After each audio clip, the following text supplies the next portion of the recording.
Oh, mon bon Jean-François. Oh, salut Sergio, comment ça va? Pas si pire, toi. Ben oui, ça va bien, mon ami. Puis écoute, là, je t'emmène une chainsaw, là.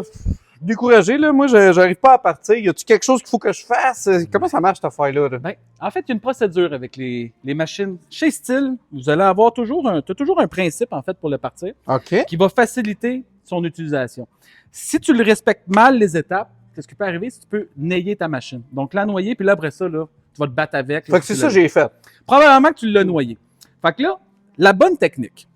Généralement, tu vas le savoir si tu l'as noyé, c'est si au niveau de l'exhaust, tu sens que, tu sais, d'un, si tu vois de l'essence, on veut couler, ou si tu sens là, qu'elle sent beaucoup l'essence, OK. généralement, c'est parce que tu t'as noyé ta machine. Bon. Ce qui peut arriver, comment tu peux arriver à ça? C'est si tu la laisses sur le choke trop longtemps, donc tu t'accrinques trop de fois sur le choke, des fortes chances que tu noies ta machine. Avec Steel, c'est super simple. Donc, on enclenche pour éviter ces problèmes-là. Il faut juste être attentif aux différentes sons que la machine va faire quand on va la partir. Donc, premièrement, la clenche, on voit qu'il y a comme une restriction. C'est que tu as un entrebarrage avec ta poignée, OK. avec ta clenche. Donc, ta clenche, Ah. tu la mets full choke. Pourquoi full choke? Parce que là, en ce moment, elle est froide. Donc, ce qu'on va faire, on va la craquer une fois, deux fois, trois fois max. La machine va faire pas. Elle va arrêter. Une fois qu'elle va arrêter, on va monter notre choke à moitié de choke, donc à demi-choke. Demi-choke, c'est comme si on la partait, le gaz dans le fond, c'est comme au trois quarts fond. Donc, full choke, 1, 2, elle va faire pas, elle arrête, on la monte à demi-choke, puis là, un ou deux coups, elle devrait partir au fond, puis ensuite de ça, un coup de clenche à gaz, puis elle est partie. On va le faire. Donc là, full choke, vous avez vu? Oui. Elle a parti, elle a arrêté.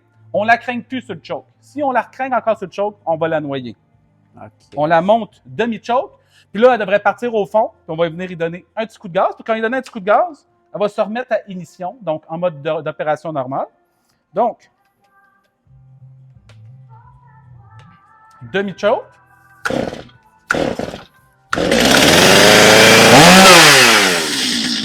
OK. Et là, elle est en mode d'opération normale. Puis quand on veut l'arrêter, on la met à haut. Là, en ce moment, la machine est un peu chaude. Donc, si on voudrait la repartir, ignition, elle va repartir seule. Quand la machine est chaude, si on la met encore sur le choke, on risque de la noyer. Donc, la clé, Sergio, c'est quand tu la mets full choke, jamais plus que 2 ou 3 coups. Sinon, tu risques de noyer ta C'est scie. ça, je pense, mon problème. J'arrêtais pas, moi, puis j'arrêtais pas, là, puis... T'as craqué comme si tu n'avais pas de lendemain. Ben, c'est ça qui arrive. Puis c'est un problème qui est récurrent.